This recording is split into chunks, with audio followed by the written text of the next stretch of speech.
Transition curve, next element of the horizontal curve.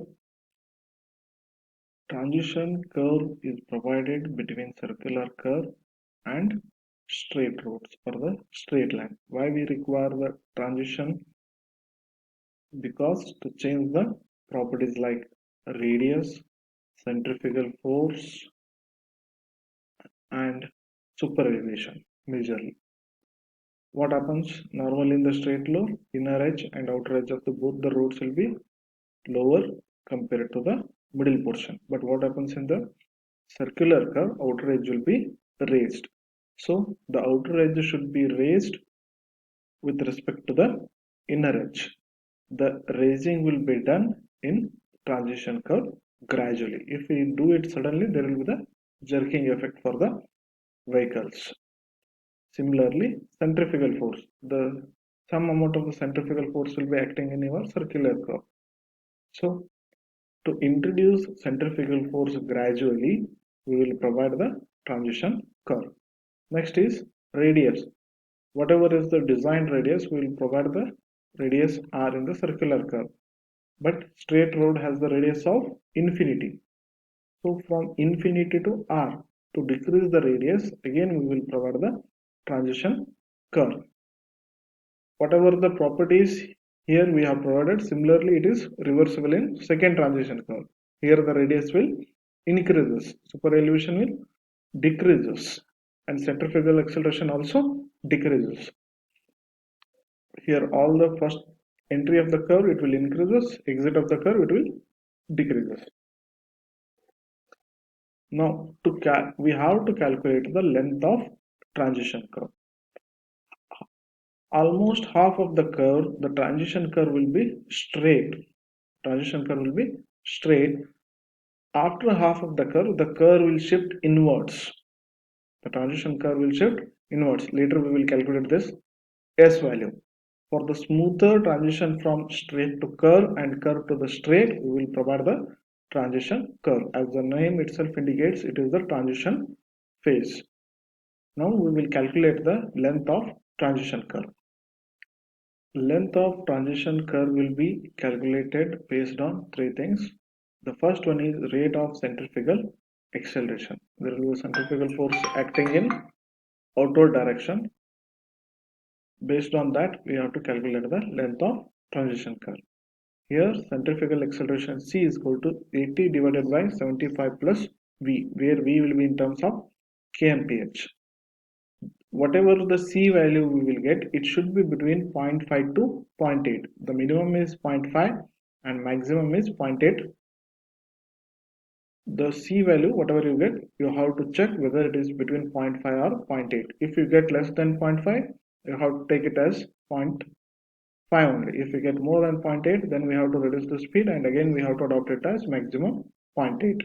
After calculating the C, we have to calculate LS1 is equal to V cube divided by CR, where R is the radius of curve and V speed in terms of meter per second.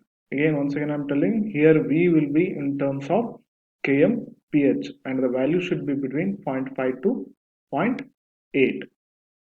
Next is based on rate of introduction of super elevation. Initially, the super elevation will be 0, that is the outer edge will be in the lower position. We have to increase, so we have to provide the gradient. That gradient is n.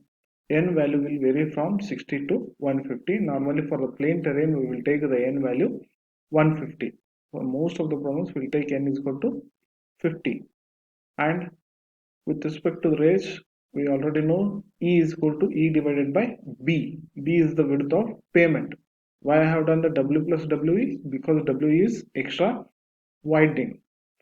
LS2 will be calculated on both En and En by 2 based on the requirement or based on the problem. What is pavement? If the pavement is rotated about inner edge, then LS2 is En.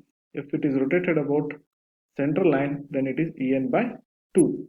Capital E is equal to E into B, where E is the rate of change of super elevation. The last one is by empirical formula, that is as per IRC. LS3 is equal to 35 V square divided by R for the plain and rolling terrain. For hilly terrain, it is 12.96 V square divided by R. whichever comes the maximum. As I told so many times, length always will take the maximum, speed always will take the minimum. LS maximum, whichever LS 1, 2, 3, whichever comes the maximum, that one will be adopted as length of transition curve. Shift S is equal to LS square divided by 24R.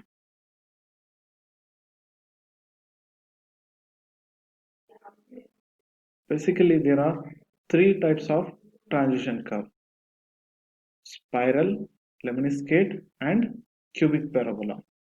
What the curve will indicate, the transition is curve is provided for the smooth transition from straight to circular portion.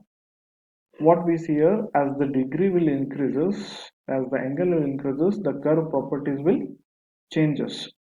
If you see here, it is up to almost up to 45 degree, it is almost 10 to 30 degree it is normal, then it will changes suddenly. If it cubic parabola, it is almost gradual, even in spiral. But as I told in the super elevation derivation, the maximum angle is theta, we will consider maximum up to 4 degree. If you take the smaller degrees, all the three curves are have the same properties. If you take for theta smaller degrees, all the curves will have the similar properties.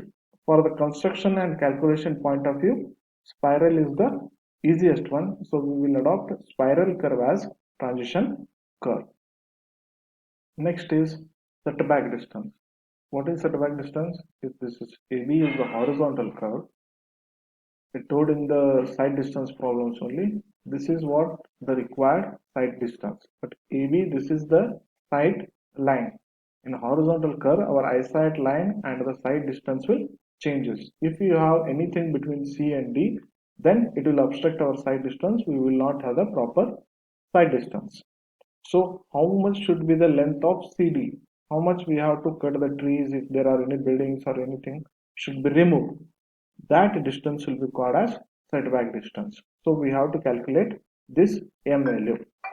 Based on what this M value will depend, based on the length of the curve, side distance, whether it is stopping side distance, SSD, OSD, or now we have to calculate setback distance. Setback distance, we have to assume one thing, that is length of the side distance is lesser than length of the curve, or length of the side distance is greater than length of the curve. We have to assume it, or sometimes it will be given in the problem. For single lane roads, alpha by 2 is equal to 180 s divided by 2 pi r, where s is the side distance. Therefore setback distance is r minus r cos alpha by 2. If it is the multi-lane road, d is equal to, sorry, m is equal to r minus d cos 180s divided by 2 pi r minus d. 180s 2 pi by r minus d is basically alpha by 2. Similarly, if you have ls is greater than lc, that is length of the side distance is greater than the length of the curve, again the formula will changes. Between single lane and multi-lane, the thing is how we have to take the d. The D is the distance between center line of the road and center line of the inner lane. Suppose if you have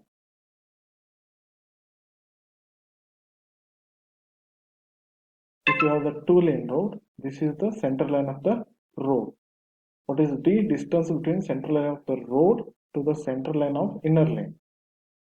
So this is the my center D. If you take this, total width will be, as I told in super elevation, this will be capital B. If you take for the two-lane road, normally the D is equal to B by 4. The same thing if you have the 6 lane, then what happens? It will changes.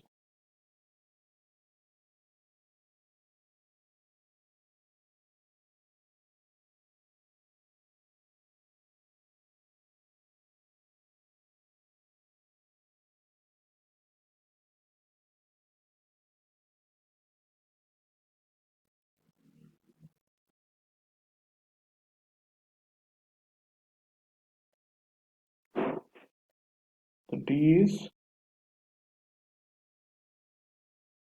center line of the road to the center line of inner lane. That is 3.5 plus 3.5 plus 3.5 divided by 2. That will become your D. Now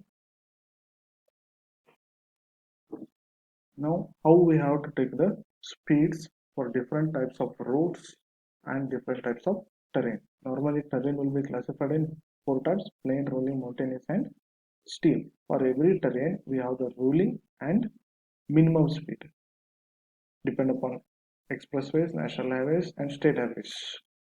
National highways ruling will be 100 kmph, minimum will be 80 kmph.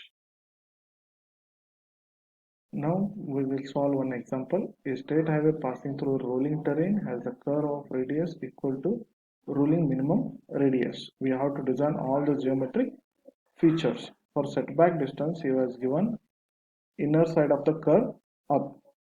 So what we have to provide? We have to provide it for ISD, intermediate side distance. And here also he also given length of the circular curve is greater than length of side distance. So first calculate the radius. Radius formula R is equal to V square divided by E plus F into G. Basically it is the super elevation formula only. V design speed we have to take 80 kmph for rolling terrain ruling speed as per the previous table. Here V will be in terms of meter per second. We will get R is equal to 230 meters. Design of super elevation, what is the first step? E is equal to 0.75 V whole square divided by GR. That is 75% of the design speed. We will get E is equal to 0.124. As I told earlier, E's maximum is 0.07 for plain and rolling terrain.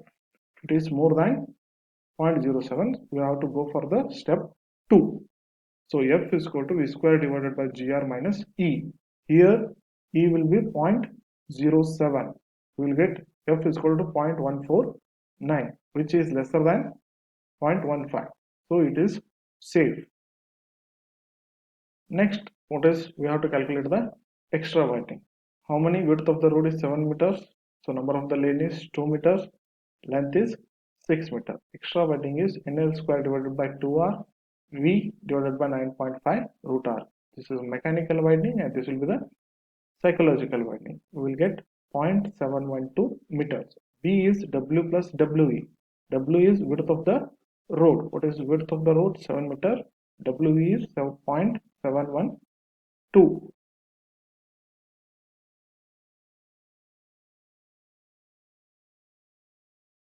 It is W plus WE. So it will be 7.71 meter. Next we have to calculate the transition curve properties. Centrifugal acceleration, if we calculate, we will get 0.52 meter cubic per second. LS1 is 92 meters. LS2 he has given in the problem, pavement is rotated about the center line. So En by 2 will get 40.5 meters. For the rolling terrain, LS3 is 12.96 V square divided by R, we will get 92 meters. Sorry. Calculate the LS3. Out of 3, the maximum we get is LS1, that is 92 meters. Next, what we have to do? We have to calculate the setback distance. Setback distance, for that you have to calculate the ISD, 2 times of SSD. Here, the most of you will do the mistake is F is 0.35. If we calculate the ISD, we will get 255 meters. Next, alpha by 2 we will get 32 degrees. Similarly, you have to calculate the setback distance. D is B divided by 4 because it is the 2-lane road as I told earlier. For that, if you calculate the setback distance, 36.66 meters. Minimum setback distance should be provided is 36.6 meters.